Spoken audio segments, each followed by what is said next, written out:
como creyentes en Cristo, deberíamos ser los mejores amigos de los judíos. Sí. Y, ¿dónde están mis notas? Un momentito. Ya.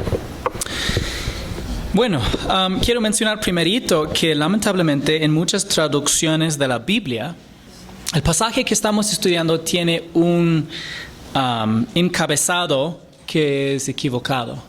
Bueno, pueden abrir sus Biblias conmigo al Mateo 25, versículo 31. Mateo 25, 31. ¿Ya? Y si tú tienes la Nueva Biblia de las Américas, dice el juicio final. Si tienes la Reina Valera, dice el juicio de las naciones. Y en este caso, el encabezado de Reina Valera es superior, ¿ya? Bastante superior, porque esto ni es cerca al juicio final. Pero dice en versículo 31, pero cuando el Hijo del Hombre venga en su gloria y todos los ángeles con él, entonces él se sentará en el trono de su gloria. Bueno, en este pasaje vamos a ver que sí dice que Jesús juzga a las naciones, pero no dice que es el juicio final, por lo que el juicio de las naciones sí es el encabezado más preciso. Pero entonces queremos tomar un momento para estudiar la secuencia de los futuros acontecimientos proféticos bíblicos. Bueno, entonces, primero, Jesús regresará por la iglesia y nos llevará a la casa del Padre en el cielo. La iglesia está compuesta por todos los creyentes en Cristo, sin importar si están despiertos, alertas espiritualmente, o si están distraídos, pero todos los creyentes del último era, desde Pentecostés en 33 después de Cristo hasta el día que venga Jesús. En el día del rapto, dice la palabra de Dios que nosotros seremos arrebatados, seremos llevados, todos los creyentes que son parte de la iglesia universal serán llevados para encontrar a Jesucristo en el aire. Específicamente en 1 Tesalonicenses capítulo 4, dice que los muertos en Cristo resucitarán primero. ¿Ya? Ellos levantarán primero y después los que estemos vivos seremos arrebatados juntamente con ellos en las nubes por encontrar al Señor en el aire. Según lo que dice en Juan capítulo 14, cuando Jesús venga por nosotros nos va a llevar a la casa del Padre que está en el cielo. Esta es la razón que sabemos que en el rapto nos llevará al cielo y luego juzgará a la iglesia en el tribunal de Cristo, que está descrito específicamente en 1 Corintios capítulo 3. Y en el tribunal de Cristo, Jesús juzgará únicamente a los creyentes que han formado parte de la iglesia durante los últimos 2000 años. El propósito del juicio será para determinar las recompensas. Sí, para determinar las recompensas de los creyentes que fueron parte de la iglesia. Algún tiempo después del rapto de la iglesia, la tribulación comenzará en la tierra con el anticristo firmando un pacto de paz de 7 años con la nación de Israel, según lo que dice en Daniel capítulo 9. Luego vendrán los juicios de la tribulación causando la muerte de al menos la mitad de la población de la tierra. Y sabemos esto por los juicios de los sellos y trompetas. A partir de la mitad de la tribulación, el anticristo iniciará la peor persecución de judíos y cristianos en la historia mundial. Para los judíos será el holocausto final en el que 2/3 de su pueblo perecerán trágicamente. Si estaban presentes para los estudios anteriores en el Monte de los Olivos, vimos la comparación entre Apocalipsis capítulo 12 y lo que dice en Mateo capítulo 24, para ver que está hablando de los mismos eventos también que son predichos en Zacarías acerca de esa persecución y la muerte trágica de un gran porcentaje del pueblo judío en la tierra. ¿Qué fue el holocausto, el primer holocausto? Cuando hablamos del holocausto, bueno, durante la Segunda Guerra Mundial, Hitler fue el dictador de la Alemania nazi. Convenció al pueblo alemán de que los judíos eran la causa de los problemas de su nación y que merecían morir. Y de hecho lo mismo ocurrirá en la tribulación, según la profecía bíblica. ¿Qué provoca la segunda venida? Según las Escrituras, el arrepentimiento colectivo del pueblo de Israel en Jerusalén provocará la segunda venida de Jesucristo. Específicamente en Zacarías 12 días, y derramaré sobre la casa de David y sobre los habitantes de Jerusalén el espíritu de gracia y de súplica, y me mirarán a mí, a quien han traspasado, y se lamentarán por él como quien se lamenta por un hijo único, y llorarán por él como se llora por un primogénito. Recordemos que Jesús dijo que regresaría a Jerusalén, a Jerusalén, hasta que el pueblo lo invocará con fe, según Mateo 23, 37 al 39. Jerusalén, Jerusalén, la que mata a los profetas y apedrea a los que son enviados a ella. ¿Cuántas veces quise juntar a tus hijos como la gallina junta sus pollitos debajo de sus alas, y no quisiste? Por tanto, la casa de ustedes se les deja desierta, porque les digo que desde ahora en adelante no me verán más hasta que digan, bendito aquel que viene en el nombre del Señor. Entonces, hasta este punto, Jesús no regresará hasta la tierra. En la dramática conclusión de la guerra de Armagedón, el Señor vendrá en toda su gloria con sus ángeles y la iglesia cabalgando sobre caballos blancos, según Apocalipsis 19. Y el pasaje que estamos leyendo hoy, Él viene en su gloria con sus ángeles. Primero rescatará a los judíos de Bosra.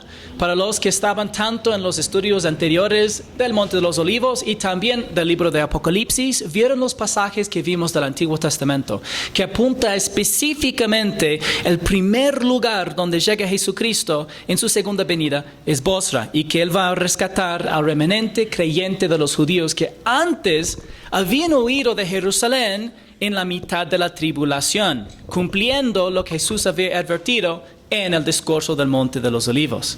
Ahora, yo sé que estamos tratando mucha información rápidamente y solamente es para repasar lo que hemos estudiado. Y estoy mencionando muchos pasajes brevemente, solamente para recordarles y porque tenemos algunos que no estuvieron con nosotros en los estudios anteriores. Quiero que sepan que todo lo que vimos con versículos para respaldar cada etapa de los eventos futuros proféticos en bastante detalle. Hoy solamente estamos repasando, pero con una alta velocidad. Pero primero rescatará a los judíos de Bosra. Luego ascenderá al noreste, al Monte de los Olivos. Al topar el Monte de los Olivos, este se partirá en dos, creando un gran valle que dará a los judíos de Jerusalén una vía de escape de las fuerzas de Anticristo. Vimos esto en Zacarías capítulo 14. Luego Jesús matará, resucitará y juzgará al Anticristo. Finalmente derrotará a los soldados restantes del ejército del Anticristo en el norte de Israel. Y en ese momento brotará un manantial en Jerusalén y Jesús beberá del nuevo arroyo que fluye de él, como vimos en Salmo 110. Entonces, una cosa que es muy hermosa de estos pasajes es que toda la Escritura está entretejida.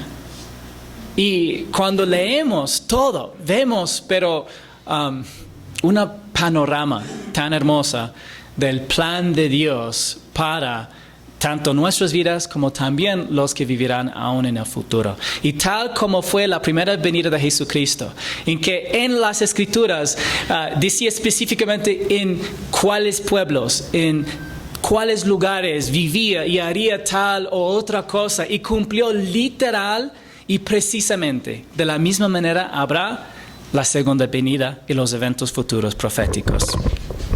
Y como les dije, cuando vemos este momento, después de toda la guerra de Armagedón, y Jesús literalmente bebe del arroyo que sale del nuevo manantial de Jerusalén, habrá un momento de verdad impactante para toda la humanidad, porque hay muchos que no creen que sucederá.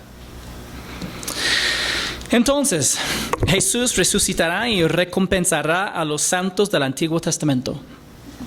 Resucitará y recompensará a los mártires de la tribulación y reunirá y juzgará a Israel, según lo que dice en Ezequiel 20, versículos 35-38. Y los llevaré al desierto de los pueblos y ahí entraré en juicio con ustedes cara a cara. Como entré en juicio con sus padres en el desierto de la tierra de Egipto, así entraré en juicio con ustedes, declara el Señor Dios. Los haré pasar bajo la vara y los haré entrar en el vínculo del pacto. Y separaré de ustedes a los rebeldes, a los que han transgredido contra mí, y los sacaré de la tierra donde peregrinan.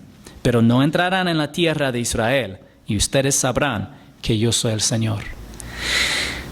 Bueno, después de reunirlos a los judíos, el Señor juzgará a Israel separando a los creyentes y los incrédulos, pero es un juicio separado de las naciones. ¿Por qué? En nuestro pasaje de hoy vemos el juicio de las naciones, ¿ya? Entonces, al final Jesús reunirá y juzgará a los sobrevivientes de entre las naciones. Este es el acontecimiento que estudiamos en nuestro pasaje hoy. Entre el juicio de Israel y el juicio de las naciones, todos los incrédulos serán eliminados y excluidos del reino. Ahora, a partir de la mitad, y después Jesús purificará y reconstruirá el templo en la cima de la montaña más alta del mundo, profetizado a través de los profetas del Antiguo Testamento. Él reconstruirá a Jerusalén, según también las profecías. Habrá 1000 años de paz, llamados el milenio, durante los cuales los sobrevivientes de la tribulación repoblarán la tierra y Satanás quedará encadenado en el abismo. Al final del milenio, Satanás será liberado y habrá una rebelión final. Después de esta rebelión final, Jesús ya se sentará en el trono que se llama y es conocido como el juicio del gran trono blanco. Esto es el juicio de todos los incrédulos de todos los tiempos. Y vimos específicamente la evidencia que no hay creyentes, y parte específicamente es porque sus almas salen del Hades. Y hoy en día, ¿dónde están los almas de los creyentes? En el cielo. No hay ningún creyente en el juicio final, que es el juicio de los incrédulos. Pero el pasaje que estudiamos hoy trata del juicio de las naciones, que seguirá inmediatamente el juicio de Israel. Entonces volvemos a Mateo 25. Yo sé que algunos dicen, pastor, yo no recuerdo nada de todo lo que acabas de decir. Es casi como que ni hubiéramos estudiado eso. Bueno, todo está en YouTube. Si le gustaría ir y repasar los estudios anteriores que hemos visto a través de prácticamente 2 años. Mateo 25:32 dice, y serán reunidas delante de él todas las naciones, y se separará a unos de otros, como el pastor separa las ovejas de los cabritos. Y pondrá las ovejas a su derecha y los cabritos a la izquierda. Bueno, el juicio de las ovejas y los cabritos es el juicio de las naciones. El juicio de las naciones. La palabra en griego, ethnos, generalmente está traducido como gentiles. Son pueblos no judíos. Y aquí, cuando dice cómo el pastor separa las ovejas de los cabritos, es un símil, está comparando este evento con la separación de ovejas y cabritos. Pero después él sí ocupa una metáfora y dice, pondrá las ovejas a su derecha y los cabritos a la izquierda. Está hablando metafóricamente. Todavía estamos hablando de las naciones, los pueblos no judíos que serán separados. Y tenemos una descripción del mismo juicio en Joel, capítulo 3, versículos 1 y 2. Dice, porque en aquellos días y en aquel tiempo, cuando yo restaure el bienestar, haga volver a los cautivos de Judá y Jerusalén, reuniré a todas las naciones y las haré bajar al valle de Josafat, es al lado de Jerusalén, y ahí entraré en juicio con ellos a favor de mi pueblo y mi heredad Israel, a quien ellas esparcieron entre las naciones y repartieron mi tierra. Bueno, aquí, ¿a quiénes incluye este juicio? Todas las naciones, excepto a Israel. Y Dios juzgará a las naciones según su trato a Israel. ¿Ya? Y tenemos que recordar que Israel será juzgado aparte. Por lo tanto, después de la segunda venida, Jesús reunirá a Israel de entre las naciones, los llevará al desierto y ahí los juzgará. Luego reunirá a las naciones, pero en el valle de Josafat, y los juzgará ahí. ¿Cuál será la base del juicio? En el juicio de las naciones, Dios juzgará a las naciones basándose en cómo trataron al pueblo étnico y nacional de Israel. Y quiero mencionar algo, porque hay un problema para nosotros. Es que todos aquí somos gentiles, probablemente. Y entonces para nosotros es muy difícil. Leemos un libro que tiene aproximadamente 60% que se trata exclusivamente de Israel. Y hay muchos pastores que, frustrados por eso, y hay mucha tradición eclesiástica a través de miles de años, que ya han tratado de cambiar el sentido de lo que dice tan sencillamente para hacer que más de este libro se trate directamente de nosotros. Y entonces, cuando leemos un pasaje que de verdad hable de algo directamente, específicamente acerca de Israel, a veces sentimos, pero debería tener algo más que ver conmigo. ¿Ya? O cuando tiene que ver específicamente con los que vivirán en la tribulación. Quiero que tenga algo más que ver conmigo. ¿Ya? En vez de simplemente estudiar la palabra categóricamente y estar agradecido por el tiempo en el plan profético y el plan de redención que Dios tiene para el mundo y el lugar en donde nosotros habitamos. Y ver que el lugar donde nosotros vivimos y la vida espiritual que tenemos es tan especial. No es necesario cambiar las identidades de diferentes grupos en la palabra de Dios. Pero ¿cuándo se produce este juicio? Daniel 12, 11 al 12 dice, y desde el tiempo en que el sacrificio perpetuo se ha quitado y puesta la abominación de la desolación, habrá 1290 días. Bienaventurado el que espere y llegue a 1335 días. Hermanos, muchos maestros de la Biblia piensan que estos números no significan prácticamente nada. Quieren que entienda que es un número grande, ¿ya? De que es solamente metafórica en general por un tiempo. Aquí dice 1290 días. Específicamente dice que hasta ahí habrá la abominación de desolación en el templo judío. Hermanos, la mejor manera de entender el texto es habrá una abominación desoladora en el templo judío para 1290 días. Y como la tribulación, la segunda mitad, dura 1260 días, según lo que vemos abajo en Apocalipsis 12:6, entonces hay buenas razones de pensar que todavía durará 30 días para limpiar al templo. Y habrá, pero otros 45 días que uno necesita llegar para ser bienaventurado. Significa, bienaventurado el que sobrevive a los juicios que van a estar durante este periodo de 75 días entre el final de la tribulación y el comienzo del reino. La palabra ha sido tan precisa. Pero muchas veces decimos, sí, fue profetizado que Jesús nazca en Belén. Y nació en Belén. Pero dice que habrá 75 días entre el final de la tribulación y el comienzo del reino. Pero eso debería ser metafórica. Recuerde que estos números no son simbólicos. Si son simbólicos, no tienen sentido. Los profetas del Antiguo y del Nuevo Testamento fueron muy precisos al indicar el número de años, el número de días, el número de meses del periodo de la tribulación. Bueno, entonces vemos un tiempo en este interludio de 75 días. Habrá el juicio de las naciones. Entonces el rey dirá a los de su derecha: vengan, benditos de mi Padre, hereden el reino preparado para ustedes desde la fundación del mundo. Los de la derecha, las ovejas, son bendecidos por el Padre y herederos del reino preparado para ellos desde la fundación del mundo. Ahora, imaginen lo hermosas que serán estas palabras para los creyentes gentiles que sobreviven la tribulación. Primero, se quedaron atrás en el rapto de la iglesia. Tienes que recordar, esos son personas que son nuevos creyentes. Máximo han sido creyentes para 7 años. Luego, entonces, ellos quedaron atrás en el rapto.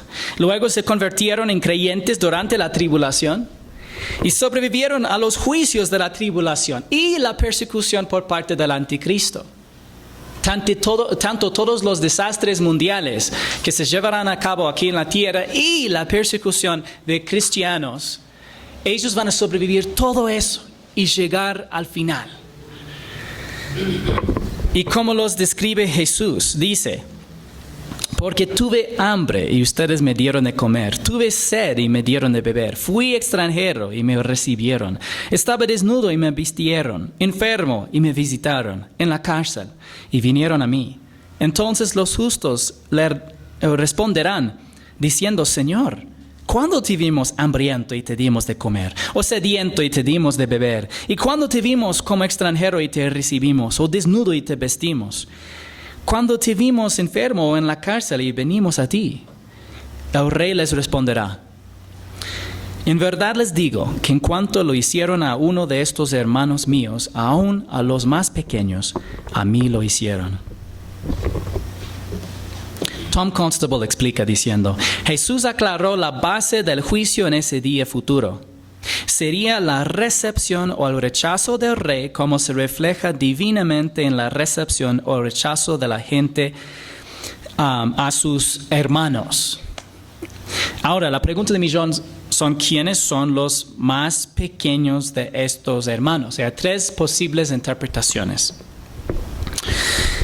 Una posibilidad es que hermanos míos, estos hermanos míos, aún a los más pequeños, se refiere a todas las personas. Es una interpretación súper popular, ¿ya? Y es lo que más vas a encontrar en las redes sociales, ¿ya?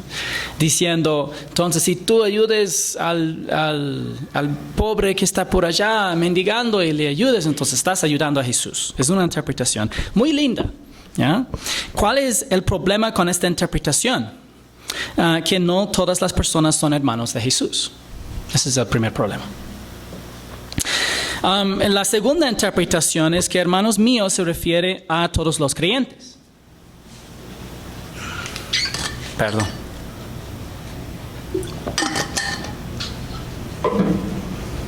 Y hay una alta posibilidad que sea esta la interpretación correcta. Sin embargo, aquí vemos un juicio que es solamente de los gentiles.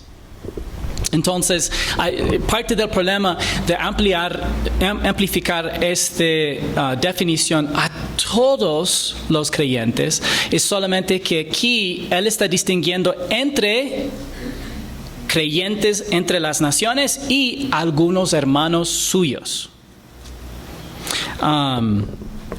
Les digo, todavía es una interpretación posible, pero creo que hay una interpretación mejor. Hermanos míos se refiere a los judíos. Esta interpretación es probable porque todos los judíos son parientes biológicos y el Antiguo Testamento predijo expresamente en Joel capítulo 3 que el juicio de las naciones tendrá específicamente el trato de los judíos como la base del juicio. Y es exactamente lo que vemos en este pasaje.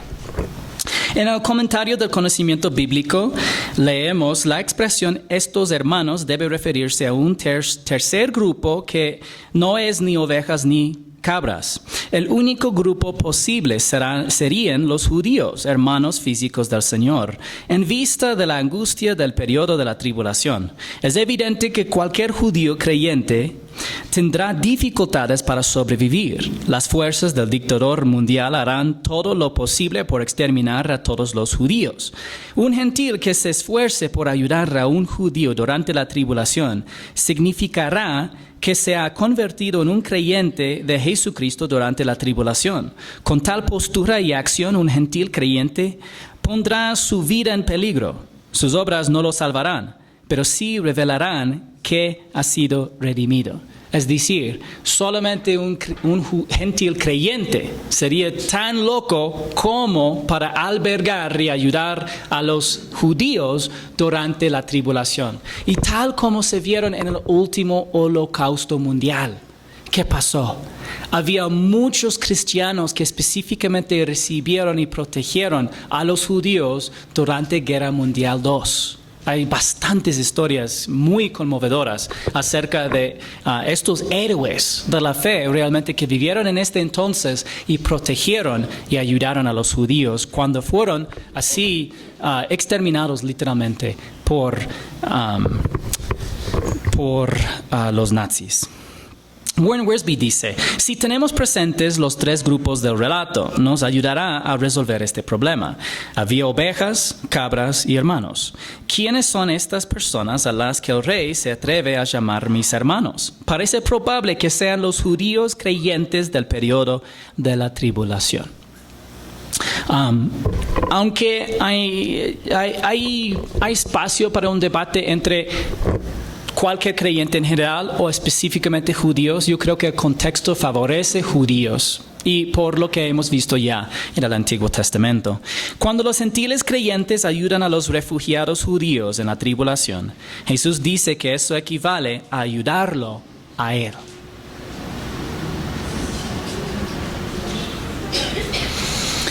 Gary Gromacki escribe diciendo, la evidencia de su fe reside en sus acciones al cuidar de los judíos durante la tribulación.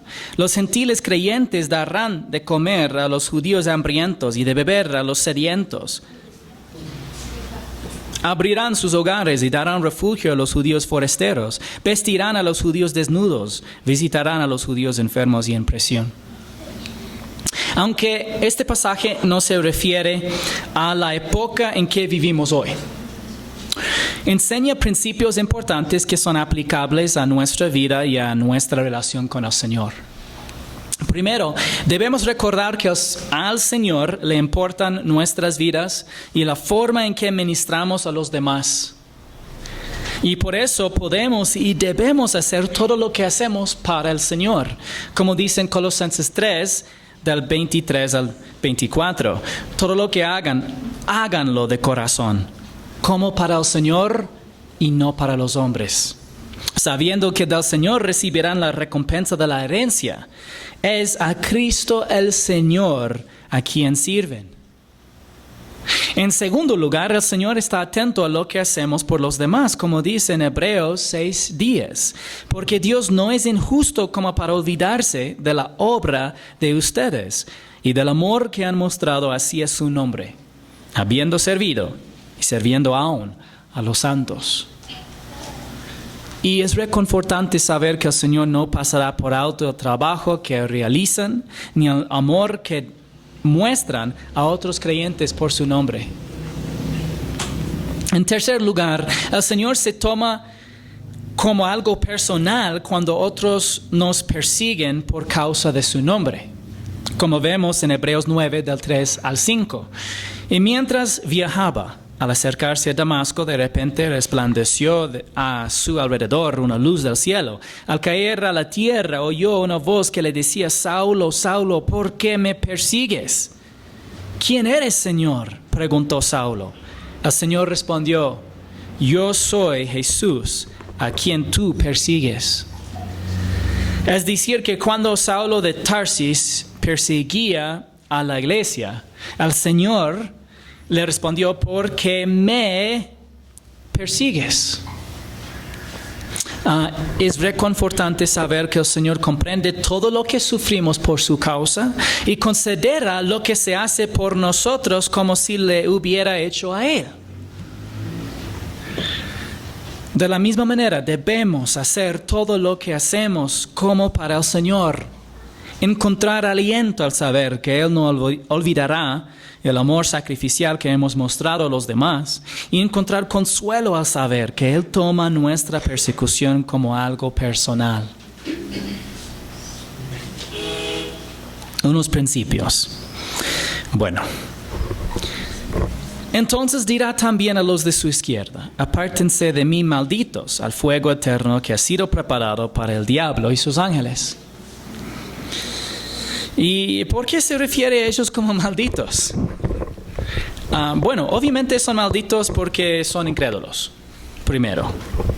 Por dado que este juicio gira en torno al trato dado a los judíos, pero también podría contemplar la maldición y bendición del pacto abrahámico. Como leemos en Génesis 12, del 2 a 3. Haré de ti, Abraham, una gran nación, Israel, y te bendeciré y engrandeceré tu nombre como el patriarca de todas las religiones más grandes del mundo, y serás bendición. Bendeciré a los que te bendigan, y al que te maldiga maldeciré, y en ti serán benditas todas las familias de la tierra. Y esta última frase es lo que el apóstol Pablo atribuyó a nosotros los gentiles. Todos también somos bendecidos en el descendiente de Abraham, que es Jesucristo. Sin embargo, hay un debate, y muchas veces se ve igual en redes sociales. Pueden imaginar qué tan frustrado estoy muchas veces con las redes sociales, porque saben decir: mira, aquí es el pacto abrahámico para Abraham. No dice aquí los judíos, no dice que a tus descendientes, los judíos, si son bendecidos, entonces el que los bendiga será bendecido. ¿Ya? Hermanos, ¡ay, qué frustración! ¿Y por qué? Está atribuido la misma bendición y maldición. Esta promesa está extendida directamente a Israel en Números 24. No es un misterio. ¿Por qué están solamente apuntando a Génesis 12? Y es porque no quieren ver el resto de las escrituras para ver cómo se atribuye específicamente esta bendición, maldición a los que bendigan o maldigan a Israel. Aquí leemos en Números 24:9. Se agazapa, se echa como león o como leona, ¿quién se atreverá a despertarlo? Benditos los que te bendigan y malditos los que te maldigan. Estas son las palabras del profeta Balaam cuando quiso maldecir a Israel, pero el Señor puso en su boca la bendición de Israel, y ahora la extensión de la bendición en el pacto abrahámico, específicamente esta bendición y maldición a los que bendigan o maldigan, específicamente está extendida a Israel, no solamente a Abraham. Y de hecho, como esto no es específicamente atribuido a la iglesia en ningún otro lado, no deberíamos nosotros intentar de reemplazar a Israel y sus promesas étnicas y nacionales. Muchas veces cuando en debates los que defienden la postura bíblica se olvidan de este pasaje. Hermanos, no se olviden de este pasaje, Números 24. No solamente es Génesis 12, sino está extendido al pueblo de Israel en Números 24. Entonces los que maldigan a Israel serán maldecidos, y los que bendigan a Israel serán benditos. Y yo sé que muchos dicen: pero no me gusta eso, porque como yo no soy judío, me hace sentir que Dios está demostrando favoritismo a ellos. Sí. ¿Ya? Pero ¿sabes cuál es la base de este favoritismo? La misma base por el favoritismo que nosotros tenemos de Dios. Es la gracia. Dios no eligió a Israel porque ellos lo merecían. Él eligió a Israel simplemente para demostrar su gloria y su fidelidad. Y sí, tuvo un pacto condicional en el pacto de Moisés, pero tuvo otros pactos incondicionales con ellos. Y promesas que son inconmovibles, lo mismo como hay promesas inconmovibles para con nosotros. Tal como nuestras promesas no pueden ser cambiadas, tampoco las de Israel. Y es la razón que incluso es posible de hacer un estudio en la historia y ver cómo esto ha salido muchas veces también en el mundo. Ahora, ¿para quién estaba preparado originalmente el fuego eterno? El fuego eterno fue preparado originalmente para el diablo y sus ángeles. La humanidad participa en su juicio porque la caída de Adán puso a la humanidad del lado de Satanás en el conflicto angelical. Y solamente para mencionarles, hermanos, yo soy muy apasionado acerca del tema de Israel en la iglesia. De hecho, recientemente en el seminario, cuando me dieron la oportunidad de escribir algo acerca de teología, elegí ese tema para desarrollar.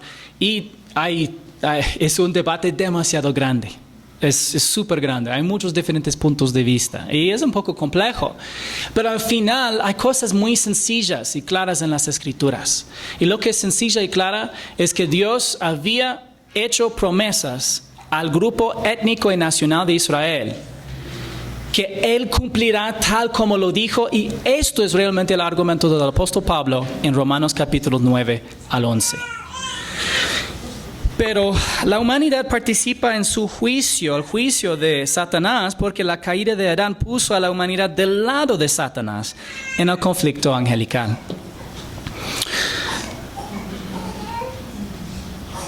Porque tuve hambre y ustedes no me dieron de comer. Tuve sed y no me dieron de beber. Fui extranjero y no me recibieron. Estaba desnudo y no me vistieron. Enfermo y en la cárcel y no me visitaron.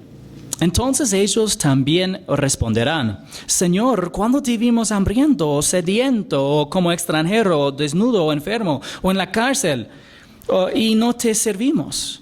Entonces Él les responderá: en verdad les digo que en cuanto ustedes no lo hicieron a uno de los más pequeños de estos, tampoco a mí lo hicieron. Warren Wiersbe explica: los individuos designados como cabritos fueron juzgados porque no confiaron en Jesucristo y no dieron evidencia de esa fe al cuidar de sus hermanos. Durante el periodo de la tribulación, las distinciones entre los creyentes y incrédulos serán muy claras. Tienen que recordar que la mayoría de los gentiles también van a recibir la marca de la bestia en este periodo.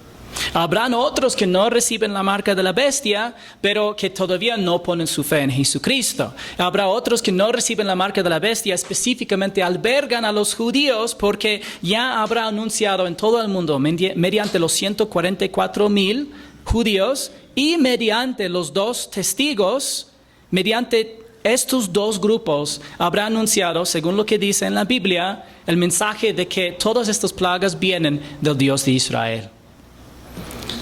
Jesús está señalando que la actitud del creyente gentil hacia los judíos en el periodo de tribulación reflejará lo que él cree acerca del Dios de Israel.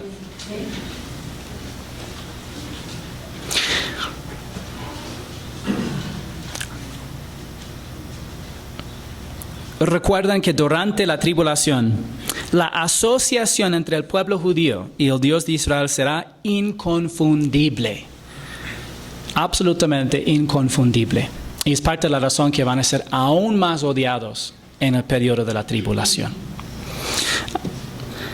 Estos irán al castigo eterno, los cabritos, pero los justos a la vida eterna. Ahora, observa que la duración del castigo es la misma que la de la vida eterna.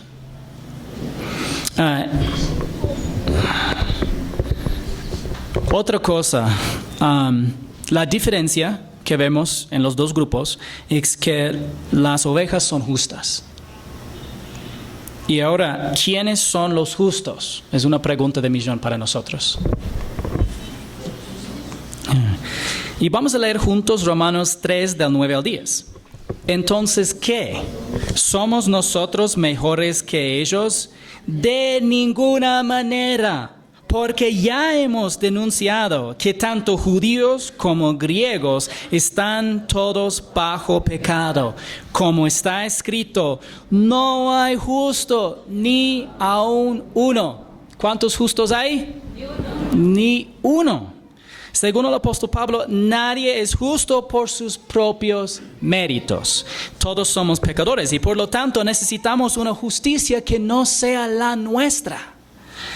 Por eso Jesús murió en la cruz por nuestros pecados, como leemos juntos en 1 de Pedro 3:18. Porque también Cristo murió por los pecados una sola vez, el justo por los injustos, para llevarnos a Dios, muerto en la carne, pero vivificado en espíritu. Ahora, ¿quién es el justo? Jesucristo. ¿Y quiénes son los injustos? Nosotros. Si no puedes admitir que tú eres injusto por tus propios méritos, entonces tú estarías diciendo que Cristo no murió por ti. Y si Él no murió por ti, estás fregado. Yeah. Para que Dios nos declarará justos, su santo y justo Hijo tuvo que morir por nosotros en la cruz. Leamos juntos también 2 de Corintios 5:21. Al que no conoció pecado, lo hizo pecado por nosotros, para que fuéramos hechos justicia de Dios en él. Esto se conoce a menudo como el gran intercambio. Aunque es Dios que se hizo hombre y vivió una vida sin pecado, Jesús cargó con todos nuestros pecados en la cruz.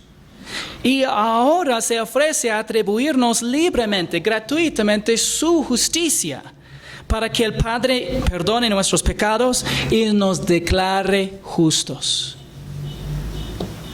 Como dice en Romanos 3, es un poco largo, entonces yo lo leeré nomás, pero Romanos 3, 24 al 26 dice, todos son justificados gratuitamente por su gracia, por medio de la redención que es en Cristo Jesús, a quien Dios exhibió públicamente como propiciación por su sangre a través de la fe, como demostración de su justicia, no la nuestra, porque en su tolerancia Dios pasó por alto los pecados cometidos anteriormente para demostrar en este tiempo su justicia, a fin de que Él sea justo y sea el que justifica al que tiene fe en Jesús. Él dice que Él quiere justificar a los injustos, a nosotros. Tenemos que estar dispuestos a admitir que por nuestros méritos somos injustos porque somos pecadores, pues. Pero que el único justo murió por los injustos para declararnos justos, para atribuirnos su justicia como un regalo gratuito que no merecemos. Y dice que se recibe esta declaración de justicia solamente mediante la fe. Las ovejas solo son justas porque han sido justificadas mediante la fe en Jesucristo, confiando en su muerte en la cruz y resurrección de entre los muertos.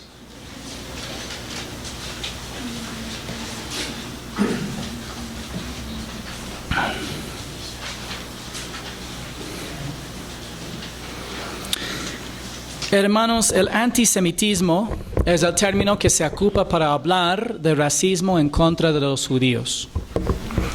Es algo que ha aumentado drásticamente en los últimos años.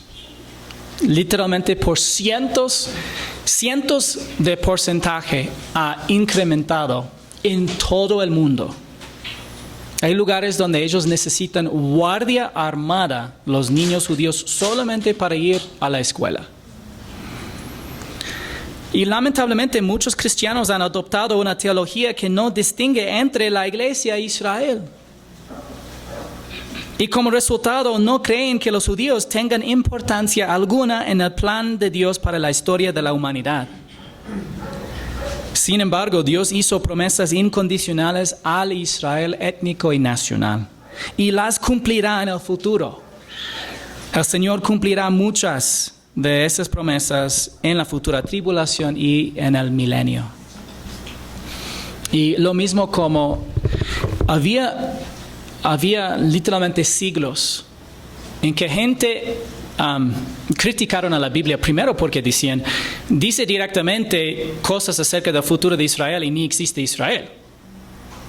Pero después los teólogos decían, no hay alguna nación Israel porque es la iglesia, pues. Y nosotros reemplazamos a Israel. ¿Ya?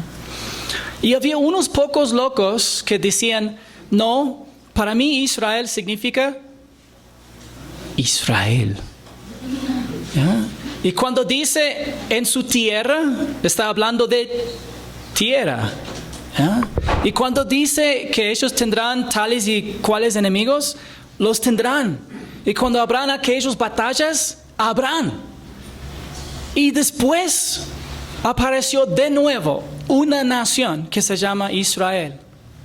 Sus enemigos hoy en día son los enemigos proféticos que fueron anticipados y profetizados aun cuando ni existieron las mismas fuerzas geopolíticas internacionales que ahora existen, no existían en el tiempo de Ezequiel cuando escribió acerca de las confederaciones de enemigos de Israel que hoy día son aliadas enemigos de Israel. Y había unos pocos que decían, yo creo que tal como está escrito es como habrá. Y cuando ya ha llegado el momento, algunos dijeron, hay algo de razón en eso. Pero todavía, lamentablemente, la mayoría dicen que no. Y es porque no es su autoridad acerca de la verdad. Y les digo, hermanos, como les he dicho antes y como hemos visto, hay un odio en contra de los judíos que es satánicamente inspirado. Cuando se pregunta por qué, ¿ya? ¿Por qué hay un odio tan universal y a través de cada siglo, unido hasta hoy? Y la razón es porque Satanás odia a lo que Dios ama. Y hemos visto que si él podrá cumplir, y es imposible, pero su meta de eliminar al pueblo judío, creo que en su mente él puede prevenir la segunda venida, porque Jesús dijo, yo no vendré hasta que digan bendito el que viene en el nombre del Señor. Pero el Señor es fiel.